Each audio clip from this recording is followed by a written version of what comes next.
अस्सलामुअलैकुम, this is Tahira Shahid. I am an executive coach. कभी कभी हम एक ही वक्त में बहुत सारी परेशानियों में घिर जाते हैं। हमें लगता है कि लोग हमारे साथ सही तरह से ट्रीट नहीं कर रहे। हमें लगता है कि हमें लोग अंडरस्टैंड सही तरह से नहीं कर रहे। हम वैसे नहीं होते जैसे लोग हमें समझने लगते हैं। हमें लगता है कि सारी दुनिया हमारे साथ ज़्यादतियाँ कर रही है और कभी कभी हमें सही भी लग रहा होता है। हमें लगता है नाकामियों ने हमारा मुकद्दर देख लिया है। हमें लगता है परेशानियों ने हमारे घर की दहलीज पकड़ ली है। हम जो भी काम शुरू करने लगते हैं उसमें रुकावटें आनी शुरू हो जाती हैं। हम जिस रास्ते पे भी जाना शुरू करते हैं वो रास्ता लंबा होता चला जाता है।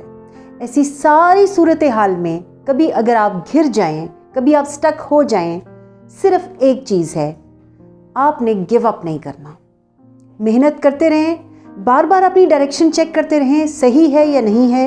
एक चीज़ को पकड़ें, उस पे आगे मेहनत करते चले जाएं। उस रास्ते पे डिफरेंट एक तरीका काम नहीं करता, दूसरा यूज़ करें, दूसरा नहीं करता, तीसरा यूज़ करें। रास्ता वही रखें जो आपने एक दफ़ा सोच समझ के सही तौर पे अपने लिए आगे डायरेक्शन सेट की हुई है, रास्ता वही रखें। आप कोशिश करते रहें, एक दिन ऐसा आएगा अगर आपने गिव अप नहीं किया तो आप कामयाब हो जाएंगे। याद रखिएगा, 90% लोग गिव अप कर जाते हैं। अगर आप भी उन गिव अप करने वाले लोगों में से शामिल हो गए तो आप कभी भी सक्सीड नहीं कर सकते।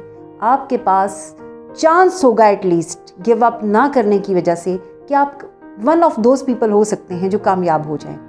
कुछ लोग जो रास्ते में गिव अप नहीं करते, उनमें से कुछ लोग ऐसे होते हैं जो बहुत कामयाबी की बुलंदियों तक पहुंच जाते हैं।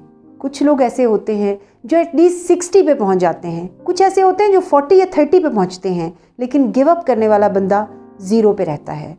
आप खुद सोचिए कि आपने किन लोगों में शामिल होना है। इसी सोच के साथ अपना बहुत ख्याल रखिएगा।